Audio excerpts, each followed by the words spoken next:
apakah semua bisa akses? Bisa, Pak. Oke.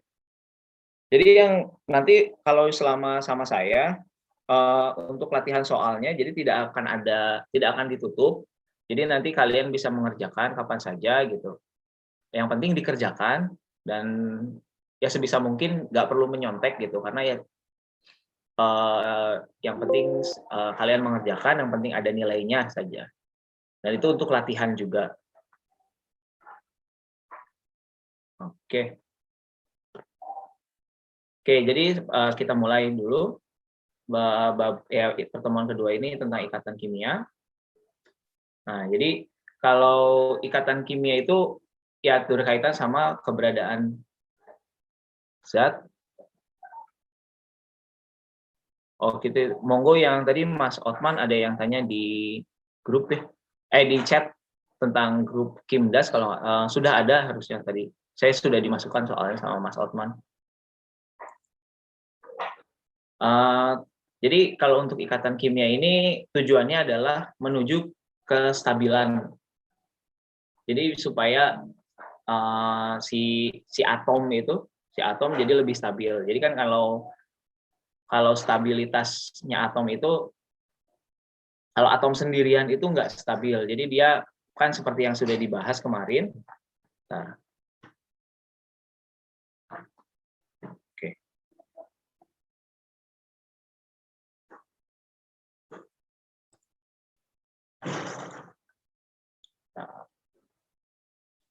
Nah ini, jadi kalau atom itu akan selalu punya tendensi supaya punya valensinya 2 atau 8. Nah, jadi si atom ini itu baru dalam kondisi stabil. Nah, atom ini biasanya gimana caranya biar bisa stabil? Nah, dia berikatan dengan atom lain supaya bisa mencapai kondisi valensi yang stabil. Nah, makanya kalau di sini kan galau gas mulia kemarin seperti helium, neon, argon, krypton yang seperti ini kenapa stabil? Karena memang si elektron valensinya itu kan kalau helium sudah 2 dan yang lainnya itu akhirnya sudah 8. Jadi si elektronnya itu masing-masing sudah berpasangan. Oke, nah seperti ini kayak helium kan ini udah ada 2, terus neon juga sudah ada 8, kemudian argon juga sama 8 di sini. Jadi konfigurasi elektronnya berakhir pada S2 atau NP2. Kemudian kulit terluarnya kan berisi 8 elektron, kecuali helium 2 elektron, yang penting ini berpasangan. Jadi kalau dari sini berarti semua orbitalnya terisi penuh, kan kayak gini. Ini orbital S, dan ini orbital P-nya. Kalau NS2P6 berarti kan yang ininya sudah terisi, yang ini juga sudah terisi penuh. Jadi yang penting orbital dari orbital konfigurasi elektron di terakhir di luarnya itu, kulit terluarnya itu sudah penuh di subkulitnya. Nah, sedangkan kayak misalkan atom, ya kalau di sini contohnya yang oksigen itu masih belum penuh karena di sini masih 2s2, 2p4. Jadi ini masih kurang 2 elektron. Jadi di orbital P-nya masih kurang 2 elektron. Nah, kan ini ada 4, 3, kemudian baru ada 1 lagi. Jadi masih ada 2 subkulit yang masih kosong. Makanya nanti di sini O-nya ini seperti yang dibilang di sini, O-nya ini akan membentuk si O2 supaya lebih stabil. Nah, nanti metode berikatannya itu nanti ada 3 jenis, nanti kita bahas di materi ini. Nah, ini berusaha stabil dengan lewat ke ikatan kimia menggunakan dan metode ikatan kimia di sini. Jadi ada yang jadi ini ada dua tipe, satu yang transfer sama yang satu lagi pemakaian bersama. Jadi kalau yang transfer itu ya betul-betul ini elektron saya buat kamu gitu. Kalau yang pemakaian bersama ya sharing, ya ini elektronnya kita pakai bareng-bareng ya gitu. Nah, ini biasanya terjadi kalau untuk yang transfer ini biasanya ikatan ionik, maksudnya ionik di sini. Jadi si elemen yang terlibat dalam ikatan kimianya berubah jadi ion-ionnya. Jadi kayak misalkan contoh di sini NaCl. Nah, ini si Na-nya itu berubah jadi Na+, kemudian Cl-nya itu jadi Cl- gitu. Kemudian mereka berikatan di situ karena ada perbedaan muatan. Yang ini positif, yang ini negatif. Terus, nah ini biasanya terjadi antara yang punya keelektronegatifan yang sangat berbeda. Jadi kayak misalkan ini yang Cl kan keelektronegatifannya besar, sangat suka dengan elektron. Sedangkan kalau yang Na itu dia mudah sekali melepaskan elektron. Jadi ketika mereka dipasangkan, si Na-nya dengan mudahnya melepas elektronnya, si Cl-nya sendiri itu langsung ditangkap gitu. Karena kan ini Na konfigurasi terakhirnya kan S1, 2S1, O3S1. Terus kalau yang Cl itu 2S2, 3P5, 2P5. Jadi ini kurang 1 untuk jadi 8. Ini kan totalnya 7. Yang ini cuma ada 1. Jadi yang ini lebih mudah. Kalau mau jadi stabil kan ini lebih mudah dikurangin 1 gitu. Jadinya tinggal 2 elektronnya di sini. Sedangkan yang ini ditambah 1 jadi 8. Nah, jadi ini secara mudah jadi lebih mudah membentuk ion masing-masingnya. Kalau yang ini pemakaian, kalau yang kedua itu pemakaian bersama. Jadi kalau salah satu atau kedua-duanya itu sukar melepas atau menangkap atom. Nah, jadi kalau pemakaian bersama itu kan mungkin di SMA udah diajarin ya kalau nulis notasi atom itu biasanya kan seperti ini, pakai yang titik. Nah, pakai yang titik yang seperti ini. Nah, jadi kalau misalkan notasi atom untuk yang yang kovalen itu, jadi nanti misalkan ini AlCl3, itu nanti akan seperti ini, Al punya 3 elektron di luarnya, kovalensinya 3 elektron, kemudian tambah Cl yang punya 7,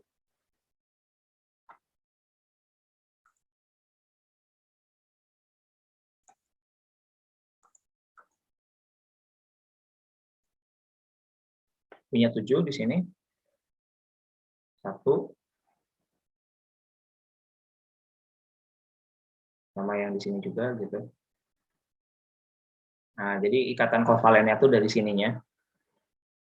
Nah, jadi nanti kalau digambarkan dari Al, Cl, Cl. Nah, jadi ada pemakaian elektron bersama di elektron yang sebelah sininya.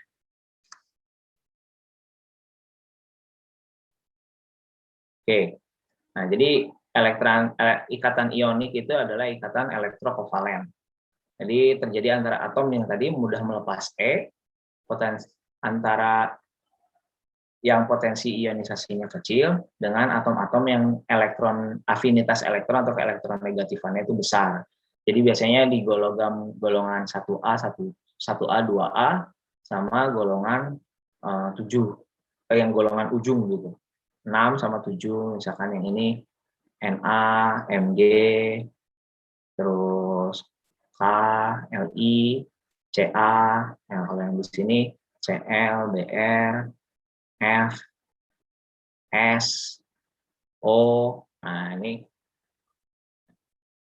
jadi kalau yang ini akan membentuk ikatan ionik. Jadi karena ada proses transfer elektron, jadi yang sininya dilepas, yang ininya menangkap. Nah, ini bedanya. Nah, ini punya, karena ini kan tadi seperti tadi ya, contohnya Na sama Cl minus. Jadi ini kan ada tarik menarik karena beda muatan. Nah, gaya tarik ini biasanya disebutnya gaya tarik elektrostatik. Nah, ini karena karena ionnya punya muatan yang berbeda, muatan yang ya saling tarik menarik, jadi dia punya titik leleh dan titik didih yang tinggi. Nah, ini kalau coba nanti kalian cari, kalau jadi titik leleh ini bukan, jadi kalau contohnya misalkan NaCl kan ini kan garam dapur ya, ini kan garam dapur. Nah, ini kalau kalian masukin garam dapur, kalian panasin garam dapur di atas panci gitu ya, tanpa ada air atau pelarut apapun, jadi hanya garamnya saja gitu. Untuk melelehkan si garamnya sendiri perlu suhu yang tinggi. Saya kurang tahu seingat berapa suhunya, mungkin di atas 100-200 derajat gitu untuk melelehkan si NaCl-nya ini gitu. Nah, ini struktur kristal dari si NaCl-nya. Jadi senyawa ion itu punya bentuk kristal tertentu. Walaupun kalau nanti nggak akan terlalu banyak dibahas untuk bentuk kristal dari senyawa ionik di sini. Nah, ini ada yang tadi kan salah satu alasannya adalah perbedaan keelektronegatifan. Jadi kalau misalkan perbedaan keelektronegatifannya sebesar ini, jadi antara 1,7 sampai 4, contoh misalkan tadi Na sama Cl, nah itu akan membentuk ikatan ionik. Sedangkan kalau misalkan antara 0,4 sampai 1,7 itu kovalen polar. Tapi terus nanti ini ada yang kovalen nonpolar untuk yang perbedaannya 0 sampai 0,4. Tapi nanti untuk yang kedua ini ada cara yang lebih mudah untuk mengingat, maksudnya nggak perlu dihafalkan ininya. Karena nanti keelektronegatifan juga banyak yang nggak perlu dihafalkan. Jadi kalau kovalen polar, nanti ada deh, nanti dibahas di depan. Oke, untuk ikatan ionik ada yang mau ditanyakan dulu nggak?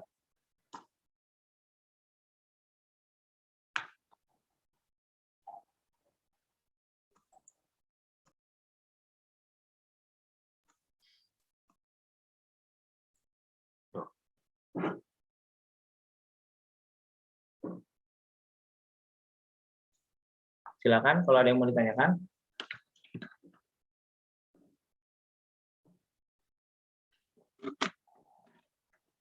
Kayaknya kalian juga mungkin udah pernah belajar, udah pernah diajarin tentang ikatan kimia di SMA.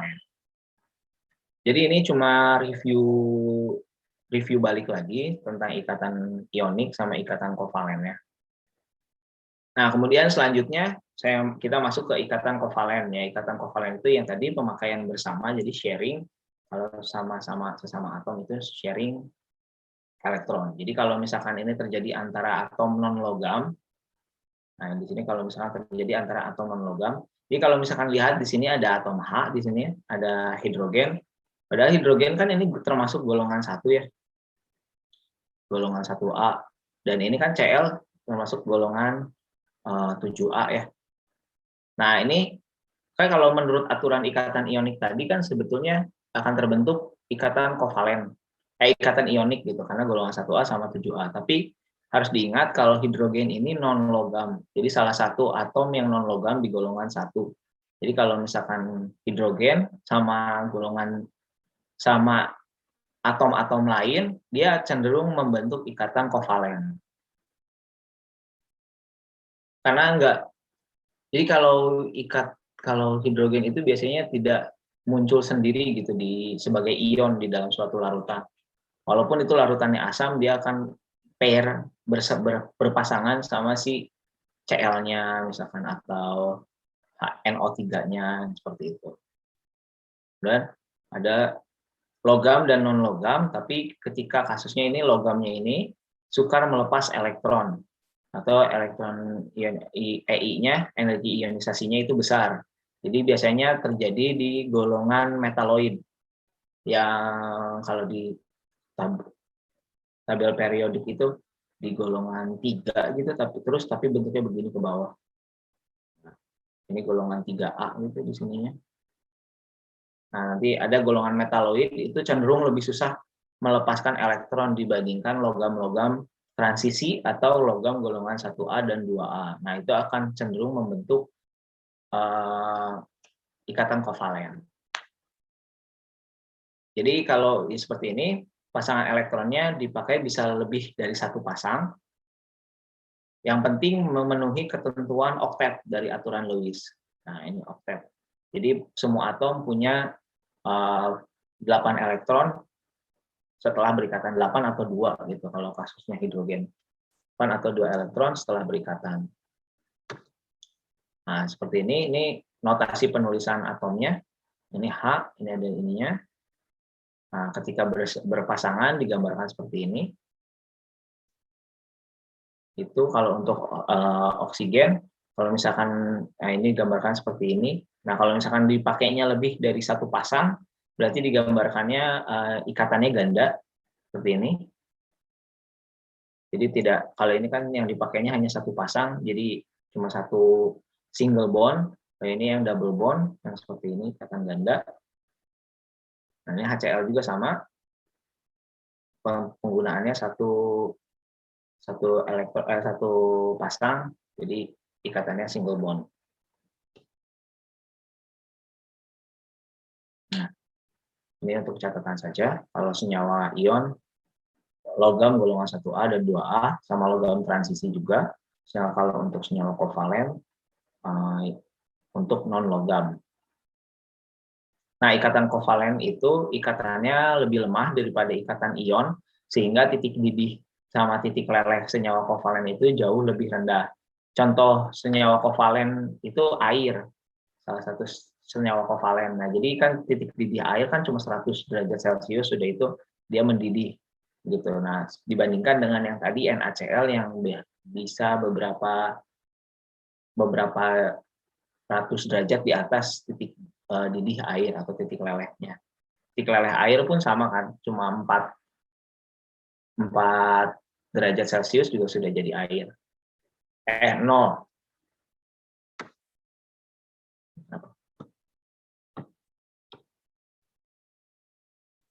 Oke, untuk ikatan kovalen, ada mau ditanyakan dulu?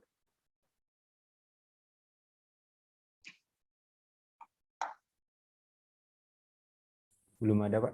Oke, kita lanjut ya. Selanjutnya kita masuk ke ikatan koordinasi. Jadi ikatan koordinasi itu pemakaian elektron yang berasal dari satu pihak. Jadi kan kalau yang tadi kasusnya seperti untuk oksigen, itu kan ada 6 oksigen atomnya, kemudian oksigen O2 itu. Tapi kalau dari sini kan ini ada dua, masing-masing atom menyumbangkan elektron ketika berikatan kovalen. Yang oksigen ini menyumbangkan elektron yang ini, oksigen ini menyumbangkan elektron yang sebelah sini. Jadi ketika ini kan seperti ini. Nah, kalau untuk contohnya pada molekul SO2 atau SO4, nah ini kan ada seperti ini, nih oksigen yang ini menyumbangkan elektron yang ini yang sebelah sini. Nah, karena kalau misalkan kita lihat di sini, oksigen yang sini sudah mencapai kondisi oktet. Ada 8 ya, 1, 2, 3, 4, 5, 6, 7, 8. Jadi ini sudah mencapai oktet. Nah, sulfur yang berikatan di sini juga sudah mencapai oktet. 1, 2, 3, 4, 5, 6, 7, 8. Jadi ini dua atom ini sudah mencapai kondisi oktet. Tapi di sini si oksigen di sini berikatannya bagaimana? Nah, ini menggunakan elektron yang punya si sulfur.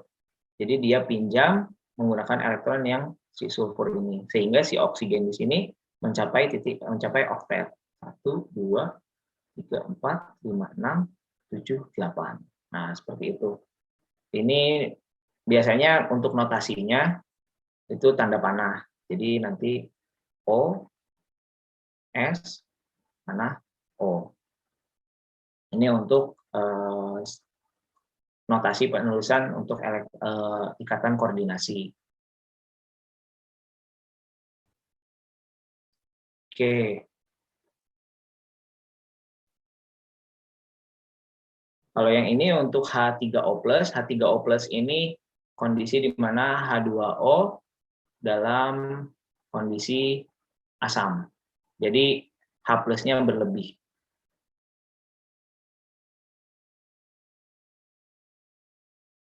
Jadi kalau misalkan pas SMA kan diajarin kalau asam basa itu kan jadi kayak H2O itu berubahnya jadi H+ tambah OH-. Nah, ini padahal sebetulnya H3O+ ditambah OH-. Jadi H+ dari satu atom, dari satu molekul H itu lepas kemudian diambil sama molekul H2O lain, jadi membentuk H3O+. Nah, ini kan ketika H2O berikatan itu kan seperti ini ya, H, O, H. Nah, ini perlu diingat kalau O ini kan afinitas elektronnya itu jauh lebih tinggi daripada hidrogen.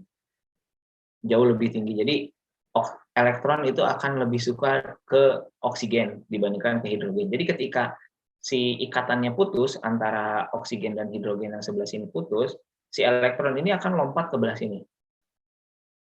Nah, jadi menghasilkan, jadi makanya H ininya jadi OH- dengan O-nya di sini ambil yang tadi dari oksigen, dari hidrogen satu, dan si hidrogen yang punya satu atom ini punya satu elektron, kehilangan satu elektron. Nah, kemudian kan dia mau berikatan, si H+ yang ini dia mau berikatan lagi dengan atom molekul H2O yang lain. Nah, ini gimana caranya? Padahal dia udah nggak punya elektron. Nah, dengan cara dia pinjam punya si oksigen yang ada di H2O. Dia tinggal masuk ke sini, jadi tinggal masuk ke sebelah sini misalkan. Nah, jadi bikin H3O+. Gitu. Nah, ini untuk soal latihannya. Jadi ada molekul 3SO 3-, jadi sama seperti yang SO3, sama seperti yang ini, cuma ada penggunaan bersama lagi di sebelah sini. Jadi nanti notasinya untuk ini S, O, O, gitu. Kemudian ada yang mau ditanyakan?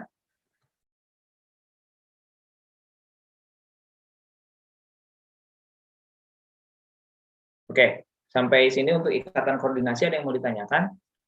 Sebetulnya konsepnya sederhana ya, maksudnya masih sama-sama sharing elektron, cuma nanti harus dinotasikan mana yang memberikan, mana yang meminjam, gitu saja. Ada yang mau ditanyakan untuk ini?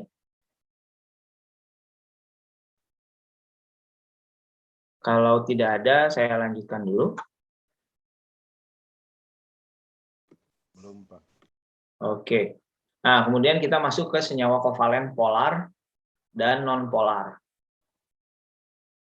Nah, ini tuh biasanya polar dan non-polar tuh juga nanti berpengaruh ke, biasanya ada definisi kayak misalkan kalau nanti pelarut polar atau pelarut non-polar, maksudnya pelarut polar dan non-polar itu tergantung dari komponennya. Misalkan etanol itu pelarut polar atau non-polar, air itu pelarut polar atau pelarut non-polar. Atau misalkan metana itu pelarut polar atau non-polar. Jadi nanti kalau misalkan ada yang bilang ini senyawa polar atau senyawa non-polar, nah itu kita harus lihat dari si strukturnya. Apakah kalau di sini apakah punya elektron bebas atau tidak gitu. Jadi kalau yang di sini ada contohnya molekul hidrogen itu terdiri dari dua atom yang sama. Nah, itu kalau punya yang sederhananya kalau terdiri dari dua atom yang sama, salah satunya itu non-polar. Kalau misalkan dua atom yang berbeda itu punya adalah ikatannya kovalennya polar.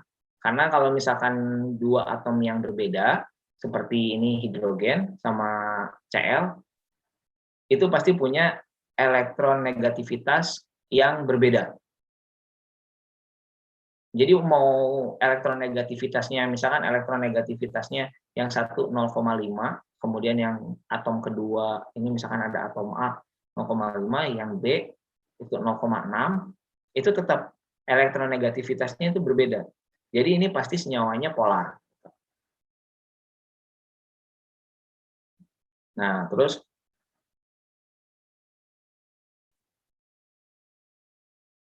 Ini yang sama sih seperti ini. Jadi kalau atomnya sama itu polar karena elektronegativitasnya akan sama. H2, O2, N2 itu karena pakai atom yang sama itu pasti nonpolar, sedangkan yang berbeda karena elektronegativitasnya pasti beda dan walaupun sedikit tetap akan menimbulkan polaritas yang berbeda. Jadi itu termasuknya senyawa polar. Nah, ini. Jadi ini perbedaannya kalau senyawa ion itu kan memang jelas ya ada ion positif sama ion negatifnya. Kalau senyawa kovalen polar itu ada sisi yang positif, ada sisi yang negatif. Jadi tapi tidak jadi ion gitu. Jadi kayak misalkan ini HCl, ini enggak jadi H+, ini enggak jadi Cl- ketika berikatan. Tapi dia tetap dalam misalkan kita bentuk kotak gitu. Nah, ini tetap dalam bentuk kotak dalam HCl. Cuma sisi yang ada H-nya itu akan membentuk kutub positif dan sisi yang ada Cl-nya akan memiliki muatan negatif. Jadi mungkin konsepnya mirip-mirip lah dengan ion. Oke. Kemudian ini jika molekulnya terdiri dari lebih dari 2 buah atom. Nonpolar kalau misalkan atom pusatnya tidak mempunyai pasangan elektron bebas. Jadi misalkan nah ini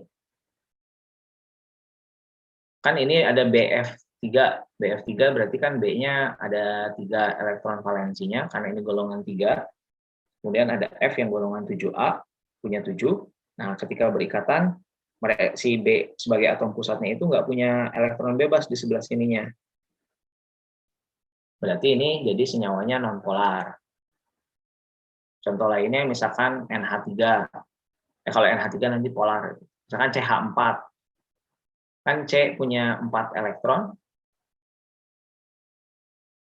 kemudian ditambah H, ada 4. Ini metana, ada H, ada H. Oke. Nah, jadi si C-nya ini sebagai atom pusatnya kan dia tidak punya pasangan elektron bebas, karena semuanya dipakai berikatan sama H di sini. Jadi yang ini termasuknya senyawa nonpolar.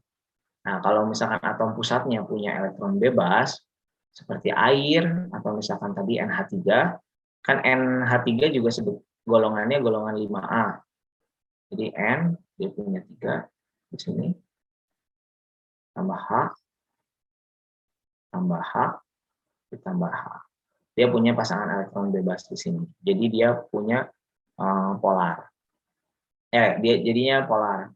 Kemudian ini atom pusatnya tidak mempunyai pasangan elektron bebas, tapi ada atom-atom di luar atom pusat yang tidak sejenis. Nah, ini seperti ini. Ini kan ada C, H, H, H, terus di sini ada Cl ya. Ada satu atom yang menggantikan H jadi pakai Cl. Nah, ini jadi polar, kenapa? Salah satu alasannya adalah perbedaan keelektronegatifan. Jadi kalau misalkan kan H itu cenderung identik dengan positif ya. Ini sisi yang sebelah sini, nanti kalau dikatakan sisi yang sebelah sini itu akan lebih ke positif, sedangkan yang di sini lebih ke negatif. Karena si Cl-nya ini lebih suka elektron, jadi si elektronnya itu akan ditarik lebih dekat ke si Cl. Nah, nanti si Cl-nya itu si bagian Cl-nya itu jadi lebih negatif, sedangkan yang bagian H sama C karena elektronnya ditarik ke Cl, bagian H sama C-nya itu akan lebih positif. Oke, sampai sini ada yang mau ditanyakan dulu?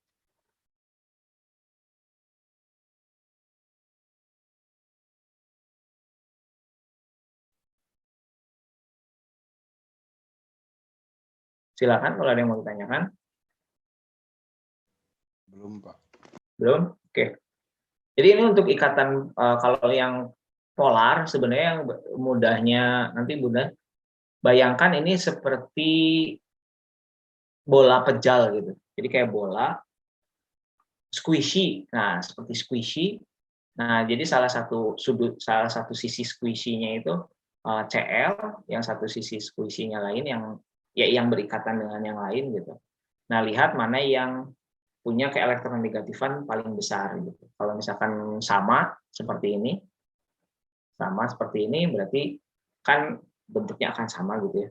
Muatannya sama berarti akan jadi nonpolar. Sedangkan kalau misalkan ada yang berbeda seperti Cl kan dia elektronegativitasnya lebih besar. Ini ada golongan 7 atau golongan 6 kan punya elektronegativitas lebih besar. Dia akan lebih jadi si squishy-nya itu akan ketarik ke sebelah yang ada elektronegativitas besarnya. Nah, ini bentuk kovalen nonpolar adalah simetri, sedangkan bentuk kovalen polar adalah asimetri. Makin besar elektronegativitasnya, sifatnya makin polar. Jadi kalau biasanya kalau di model simulasi atau di modeling gitu ya, si elektron ini, si ikatan ini nanti digambarkannya sebagai elektron cloud atau awan dalam bentuk awan. Misalkan HCl itu nanti akan dibentuknya seperti ini. Nah, seperti itu. Ada bagian H-nya, ada bagian Cl-nya.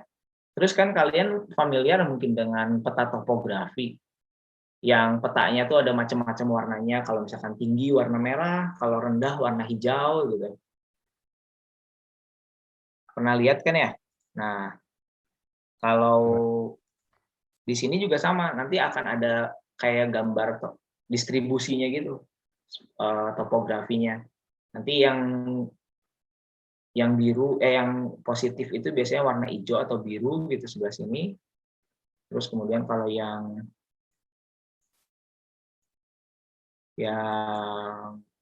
si negatif itu warnanya akan lebih merah gitu seperti ini. Nah, coba saya stop share dulu sebentar ya.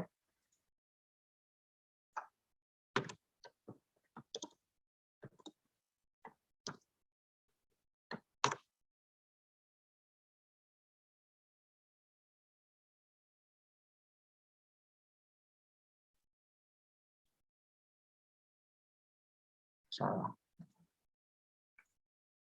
Nah, contohnya itu seperti ini nanti. Kalau untuk si yang non polar, yang polar itu, ini nanti akan seperti ada elektron cloud seperti yang ini. Jadi satu kecil karena si elektron ininya muatannya lebih cenderung positif, sedangkan yang satu itu negatif. Nah, itu seperti yang ini. Nah, ini yang seperti ini untuk ininya. Oke, saya lanjut lagi.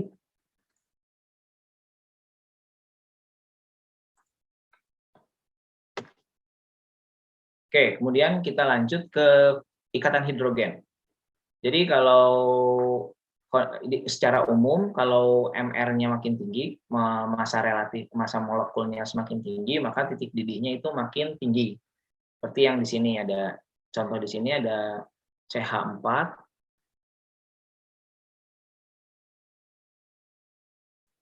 SiH4, GeH4 dan SnH4. Nah, ini sama.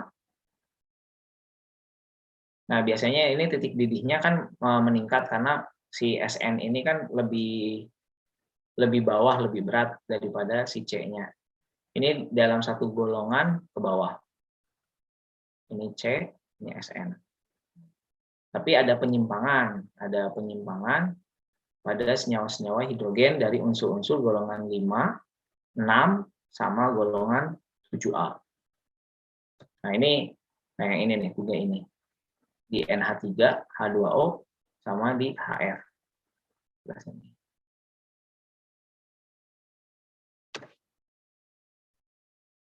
Nah, ini kan karena kalau kita ingat kan kalau makin ke bawah, jumlah elektron makin banyak, sehingga massa molekulnya, massa atomnya itu jauh lebih besar. Kemudian efeknya adalah titik didihnya makin tinggi.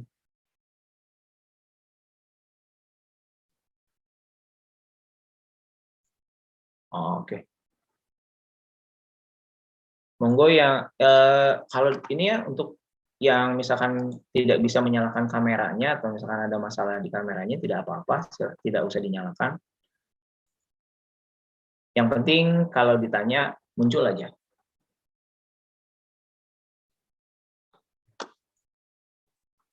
Oke, nah kita lihat di sini ada hubungan grafik antara massa molekul relatif sama titik didih dari senyawa tersebut. Kita bisa lihat di sini, kan ini di sini golongannya lihat, nah ini ada H2O, kemudian berikutnya ada HS, terus ada selenium hydride, dan seterusnya.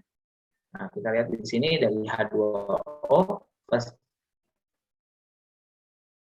ke HS itu turun, kemudian baru dari HS ke atas ke selenium hydride bersama tellurium hydride baru naik di sini.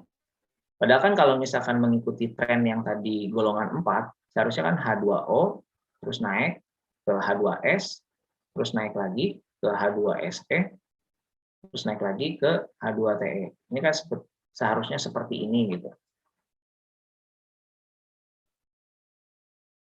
Nah, ini yang lainnya juga sama. Nah, ketika lihat di golongan 4, trennya kan seperti ini dari bawah naik, naik, naik. Sedangkan untuk golongan 5, 6, 7 itu naik tinggi, kemudian turun, baru naik, naik, naik. Nah, ini H2S ini juga titik didihnya kan lebih tinggi karena H2S itu dalam suhu ruang itu dalam bentuk gas. Sedangkan ini dalam suhu ruang itu dalam bentuk cair. Ini dalam 25 derajat Celcius. Gitu. Nah, ini jadi tadi seperti tadi NH3, H2O dan HF itu titik didihnya jauh lebih tinggi daripada senyawa-senyawa hidrogen dari atom segolongannya. Nah, karena si NH3, H2O dan HF ini mampu membentuk ikatan hidrogen sehingga si masing-masing ini NH3, H2O sama HF itu bisa bikin seperti ikatan antara masing-masing molekulnya. Jadi bikin makromolekul. Jadi kalau misalkan ini H2O, dia bisa bikin H2O gini. Kemudian si H ini bisa membuat ikatan hidrogen sama O dari atom hidrogen lainnya. Kemudian H yang lain juga ini bisa membentuk O lagi, ikatan hidrogen sama oksigen lainnya. Berulang semuanya. Menyebabkan untuk mendidihkan memutus ikatan si H2O kan ketika mendidih itu berarti memutuskan ikatan merubah fasanya gitu, memberikan energi. Nah, perlu energi yang lebih tinggi untuk memutus ikatan hidrogen yang terjadi antara si hidrogen dari satu atom ke oksigen atom lainnya. Sama dengan NH3 juga, kan NH3 kan si H yang ini tuh bisa berikatan lagi sama N dari NH3 lain. Nah, ini jadi membentuk sebuah kayak molekul yang besar gitu. Pseudo molekul, makromolekul. Nah, ini ikatan hidrogennya jadi terjadi antar ikatan atom yang positif, yaitu kutub positifnya yaitu H, kemudian dengan atom yang negatif, seperti N, O, atau F. Nah, ini contoh dalam molekul dalam air, seperti yang tadi, ini O-nya itu bisa berikatan sama H yang ada di sini. Nanti yang H ini juga bisa berikatan, yang O yang ini juga bisa sama H yang ini. Jadi kayak bikin rantai panjang gitu.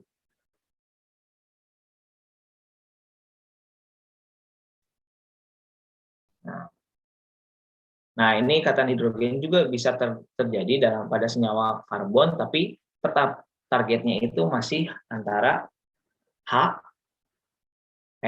dengan N, O, atau tadi F. Jadi kan ini senyawa ini karboksilat, nih, gugus karboksilat yang ini disebutnya, COOH. Nah, ini COOH ini kan karboksilat. Nah, si karboksilat sendiri kan punya ikatan hidrogen di sini, ada O yang bebas di sini, sama di sini ada H juga yang di ujung. Nah, jadi si O sama H ini bisa membentuk ikatan hidrogen dengan H dari karboksilat yang sama gitu. Dan molekul lain di dalam satu larutan.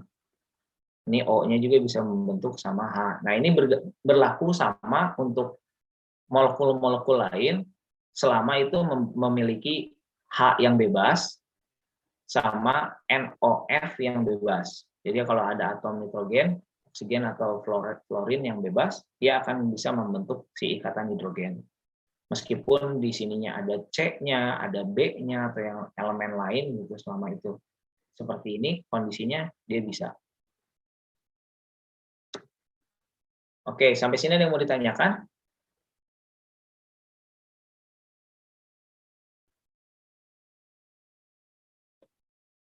Silakan.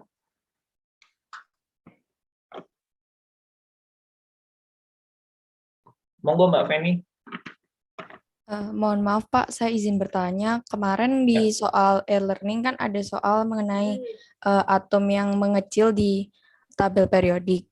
Itu disebabkan oleh apa ya Pak? Soalnya tadi Bapak juga menyinggung kalau misalnya elektron yang meningkat itu menyebabkan atom juga semakin besar. Tetapi kemarin di soal yang di soal sebelumnya, Bapak juga menjawab kalau misalnya atom itu tidak dipengaruhi oleh elektron karena ukuran elektron yang terlalu kecil. Seperti itu. Oh, oke. Bentar. Jadi kalau yang tidak dipengaruhi itu beratnya.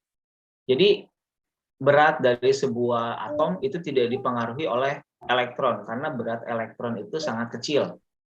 Tapi ukuran dari sebuah atom dipengaruhi oleh elektronnya sendiri. Nah, coba saya share lagi yang ini deh.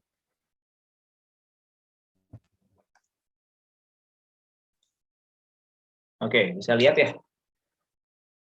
Bisa kan ya? Oke. Jadi kalau misalkan kan tadi kalau contoh misalkan ada dalam satu golongan gitu. Jadi untuk ukuran dari sebuah atom itu dipengaruhi oleh elektron karena nanti si elektron sendiri kan, si atom sendiri, ini misalkan ini inti, nanti akan punya kulit. Nah, kulit ini akan diisi sama si elektron-elektronnya. Gitu kan ya? Nah, nanti kalau misalkan semakin ke bawah dari satu golongan, misalkan dari litium ke kalium aja, litium ke kalium, kan litium itu periode 2. Sedangkan kalium itu periode 4. Nah, si jumlah periode ini menandakan jumlah kulitnya yang ada. Jadi kalau misalkan litium, berarti dia punya 2 kulit. Ada kulit K sama ada kulit L namanya. Nah, gini. Nah, sedangkan si kalium, karena dia periode 4, nah ini kalium, itu dia periodenya 4 kan, berarti dia punya 4 kulit. Ada 1, 2, 3, 4. Nah, otomatis kan karena dia punya kulit lebih besar, ukuran dari si kalium ini, jari-jarinya, ini akan lebih besar dibandingkan dengan litium. Ini untuk satu golongan ke bawah gitu. Sedangkan kalau misalkan untuk satu periode ke kanan, misalkan litium sama di litium kan periode kedua sama ya, sama apa yang periode kedua lagi ya? Magnesium. Benar nggak? Coba saya cek dulu periode tabelnya. Salah lagi.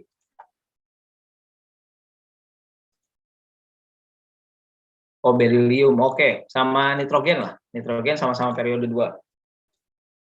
Nah, sama nitrogen. Nitrogen itu periode 2 juga. Periode 2. Nah, ini kan sama-sama punya dua kulit seperti ini. Ini untuk litium sama ini ada nitrogen. Sama dia punya 2 kulit. Tapi yang perlu diperhatikan, kalau ke kanan, makin ke kanan, berarti jumlah elektron dia makin banyak, valensi dia makin banyak. Jadi di kulit terluar, dia akan punya elektron yang jauh lebih besar, jauh lebih banyak. Jadi misalkan litium karena dia golongan 1A, berarti dia punya 1 elektron di sini.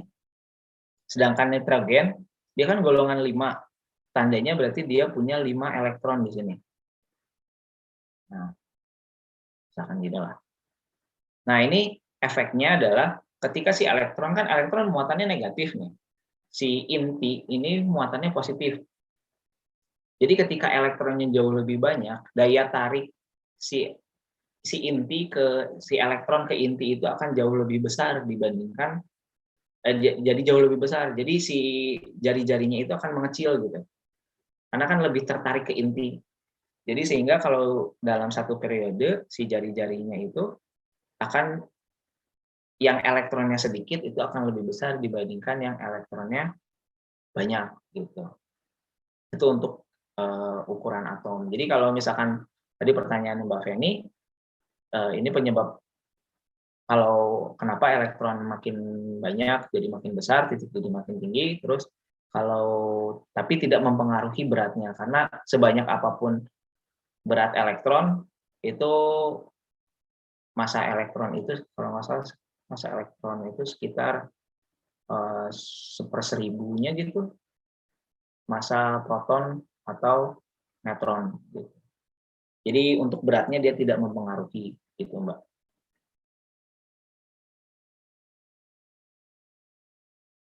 Sudah jelas atau ada yang kurang? Ada yang mau ditanyakan lagi Mbak?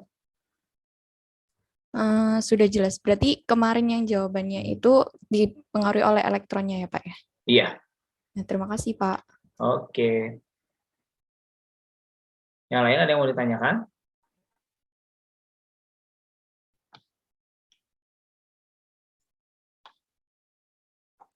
Belum ada, Pak. Oke, sebentar ya.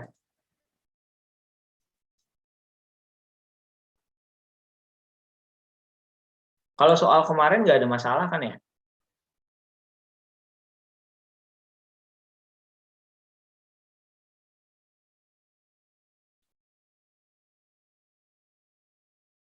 Nggak ada, Pak. Oke. Mohon izin Pak, mungkin barangkali bisa Monggo Mas. diberikan reviewnya biar kita tahu mana yang salah mungkin Pak. Soalnya kan nggak bisa direview itu soalnya yang kemarin. Oh, soal yang kemarin ya? Iya Pak. Iya, Pak. Oke, boleh.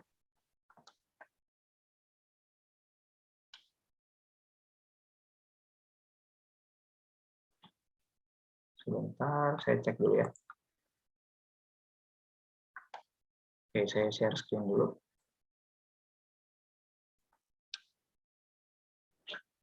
Mana? Oh, ini. Jadi kalau di sini, contoh nomor 1 yang ini kelihatan nggak? Kelihatan, Pak. Kelihatan ya? Kalau ini jawabannya berapa? Waduh, bentar, Pak. Lupa, Pak. Subatomic particle dalam atom. Jadi komponen subatomic particle itu ya intinya komponen dari atom itu ada berapa sih? 3 Pak. Ada 3, ada proton, ada elektron, sama ada neutron. Terus kalau ini siapa yang menciptakan dasar untuk periodic table gitu di sini? Dimitri, Pak. Hah? Mendeleev ya di sini karena dasar dari periodic table modern itu pakai nomenklatur dari si sistem Mendeleev ini. Terus nah ini kalau untuk menentukan jumlah dari neutron itu bagaimana caranya? Apakah selalu sesuai dengan jumlah elektron atau selalu sesuai dengan jumlah proton atau mengurangi jumlah elektron dari nomor atomnya? Karena kemarin nomor atom atau nomor massa dikurangi nomor atom. Jadi nomor massa itu berarti si intinya, si nukleusnya, berarti proton sama neutron, sedangkan nomor atom itu protonnya. Jadi yang di sini yang jawabannya si E. Jadi nanti nomor massa jadi proton sama elektron, proton sama neutron dikurangi sama jumlah proton, kan atomic nomor atom itu proton.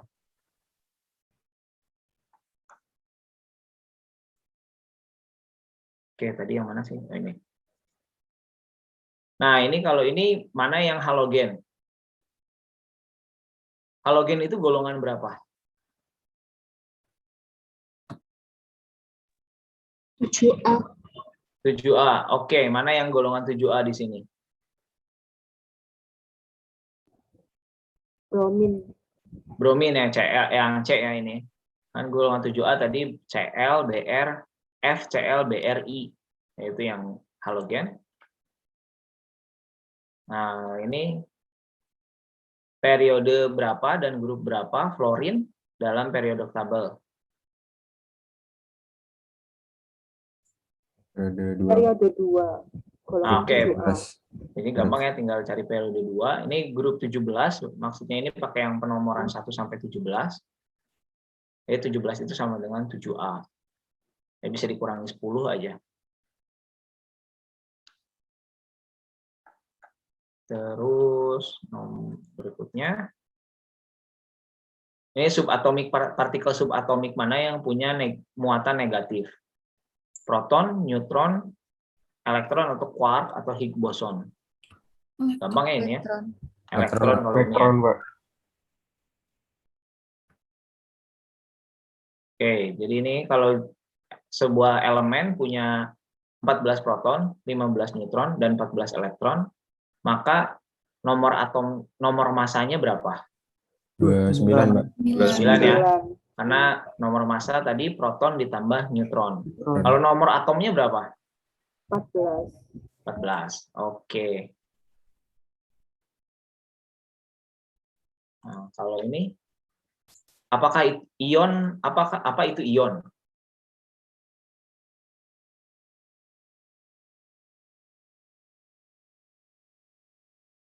Apakah yang muatannya negatif? Apakah yang muatannya positif? Yang penting dia bermuatan Bisa ion, Pak. keduanya, Pak. Bisa keduanya. Kalau negatif baru diubah Betul. ke anion. Oke, betul. Jadi ion itu bisa positif, bisa negatif. Jadi itu terjadi karena ada yang kehilangan elektron atau yang mengambil elektron. Jadi jawabannya yang D. Jadi bisa positif atau bisa negatif. Nah, ini kalau yang ini mana yang elektron bisa punya nomor valensi elektron ya ini ya. Terbesar.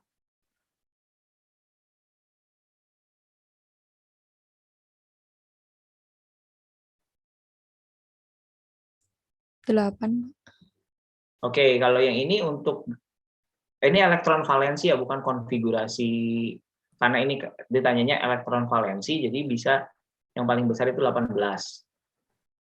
Karena dia kan elektron valensi di dalam satu kulit. Jadi kalau misalkan kulit yang besar, misalkan KLMNO, kulit-kulitnya itu, dia bisa punya 18. Tapi kalau dikonfigurasi elektronnya, nanti ujungnya pasti 8.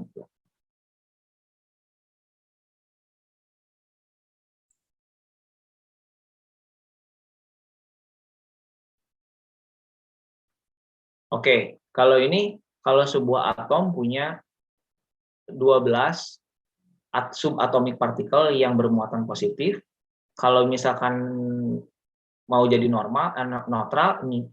netral perlu yang mana? Apakah perlu 12 elektron, perlu 6 elektron, 24 elektron, atau 12 proton atau 12 neutron? 12 elektron, Pak. 12 elektron gampang ya, soalnya ini kan positively charged subatomic particle berarti proton, 12 proton. Kalau suatu atom itu pasti punya berpasangan 12 elektron sama 12 proton. Baru dianggap netral. Kalau lebih ya jadi ion.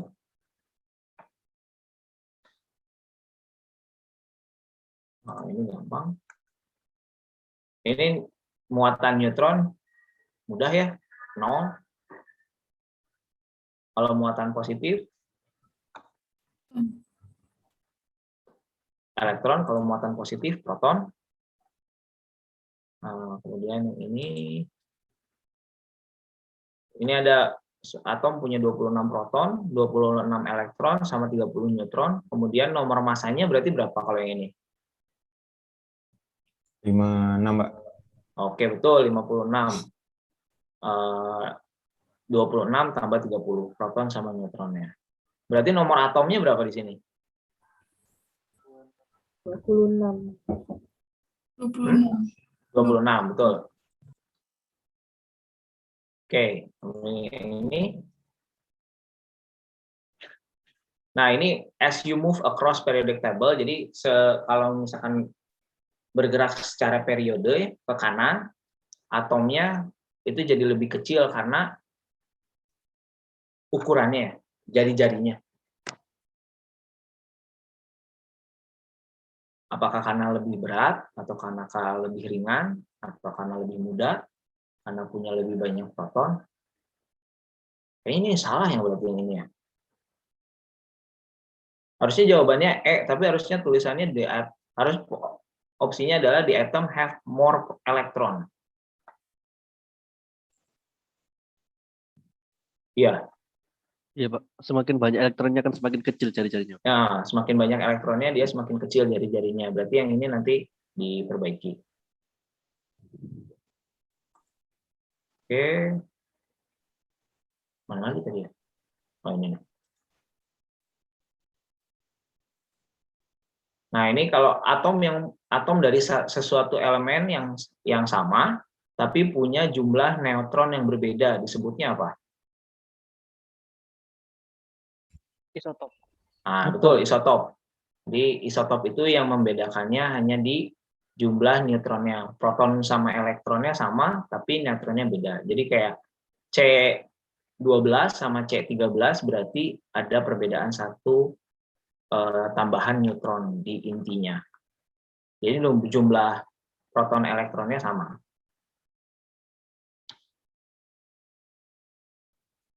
Terus yang ini. Oh, ini gampang ya.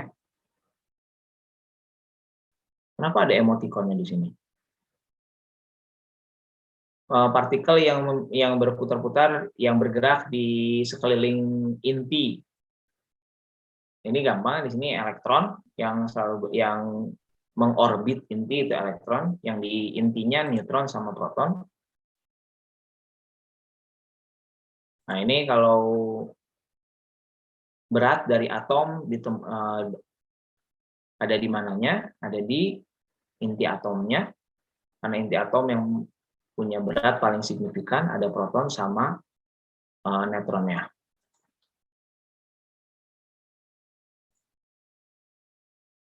Nah, ini kalau misalkan di satu periode dari periodic table itu selalu diakhiri oleh apa?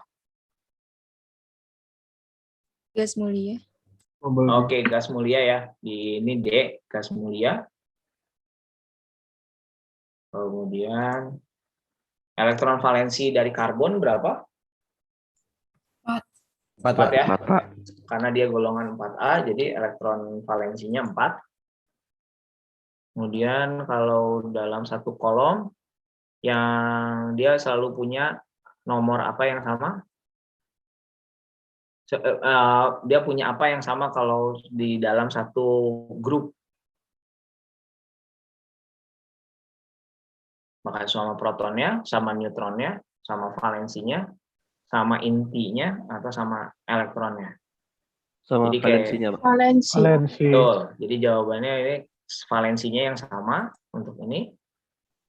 Kemudian, nah ini yang terakhir. Nah, ini kalau misalkan ini kalsium, radium, berilium, sama strontium, mana yang lebih besar? Mana yang paling besar? Radium. Nah, ini RA. yang A ya. Radium karena dia paling bawah ininya. Oke. Ini untuk yang ininya.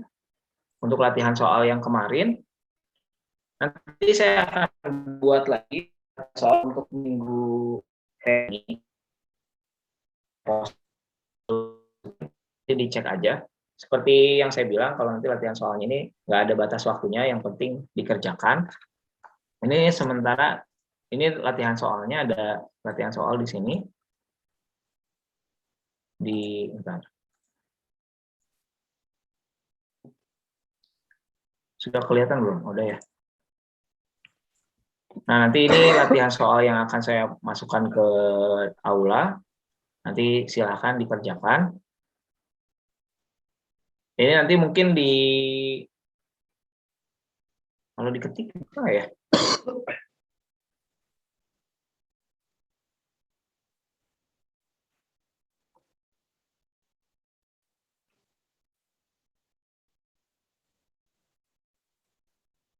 Oke, nanti ini saya buat dalam bentuk kuis aja di aula seperti sama. Nanti mungkin formatnya tidak pilihan ganda, jadi jawaban isian singkat atau isian panjang. Jadi silakan dikerjakan. Oke, ada lagi yang mau ditanyakan? Nah, ini tabel elektronegativitas.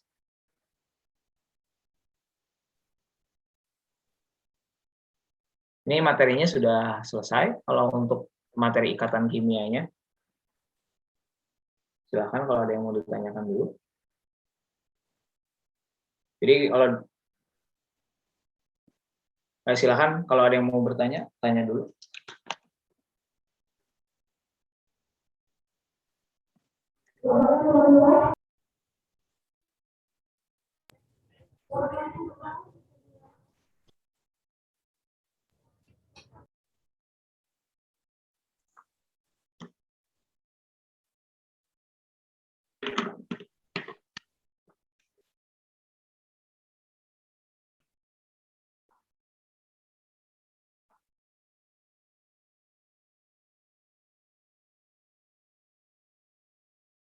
Ada yang mau ditanyakan? Oke, kalau nggak ada, saya review sedikit untuk materinya. Jadi tadi kita udah belajar tentang ikatan kimia. Jadi ikatan kimia tujuannya supaya sebuah atom mencapai kondisi yang stabil, yaitu dengan elektron valensi 2 atau 8, dia berikatan. Nah, kemudian ikatan kimia sendiri ada dua jenis. Satu ada elektron, ada yang dengan cara transfer atau serah terima elektron dikasihkan, itu disebutnya ikatan ionik atau elektrokovalen. Kemudian ada pemakaian bersama. Pemakaian bersama ini disebutnya ikatan kovalen. Nah, untuk ikatan ionik dia terjadi antara untuk ionik itu ini ikatan ionik itu antara elektron yang punya elektronegativitas atau yang berbeda, sangat perbedaan signifikan dalam elektronegativitasnya. Biasanya di golongan logam 1A sama 2A sama non logam. Nah, itu lebih kuat ikatannya. Kalau untuk kovalen itu di antara non logam atau logam yang sukar melepas elektron. Intinya ketentuannya harus oktet, mencapai oktet semuanya, bisa berbagi satu pasang atau dua pasang itu terlepas. Kemudian untuk yang disebut koordinasi, intinya satu atom membagi satu pasang elektron ke atom lainnya. Notasinya panah. Itu terus ada kovalen juga, ada dua jenis, ada kovalen polar sama kovalen non polar. Kalau polar itu di molekul yang sama, atom yang sama di satu molekul. Kalau non polar itu kalau polar yang berbeda. Kemudian kalau atom pusatnya punya pasangan elektron bebas, jadi senyawa polar. Kalau misalkan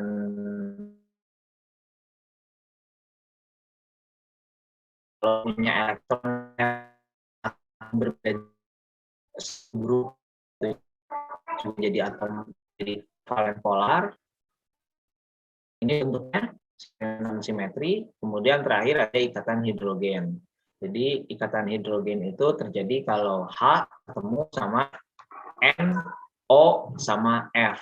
Itu membuat ikatan antara di molekulnya itu jadi jauh lebih kuat. Sehingga titik didihnya kalau di sini secara ukuran titik didihnya jauh lebih tinggi. Karena dia bisa bikin kayak rantai gitu, ikatan rantai yang seperti ini. Nah, begitu review untuk ikatan kimianya. Tidak terlalu banyak yang harus dipahami dan diingat. Ya, konsepnya sederhana. Nanti untuk soal latihannya saya upload di aula, silakan dikerjakan. Oke, ada yang mau ditanyakan?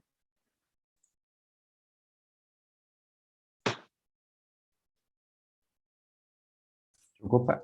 Oke, kalau tidak ada yang mau ditanyakan, nanti untuk soalnya saya akan tambahkan beberapa soal ya, supaya ya bisa berlatih lebih gitu. Nanti minggu depan tanggal berapa sih? 23, Pak. 23 ya. Kan 23 itu saya ada kegiatan jam, apakah mau digeser, mau dipindah ke hari lain? Tapi jangan deh, kalian kan beda-beda jurusan ya. Nggak apa-apa deh.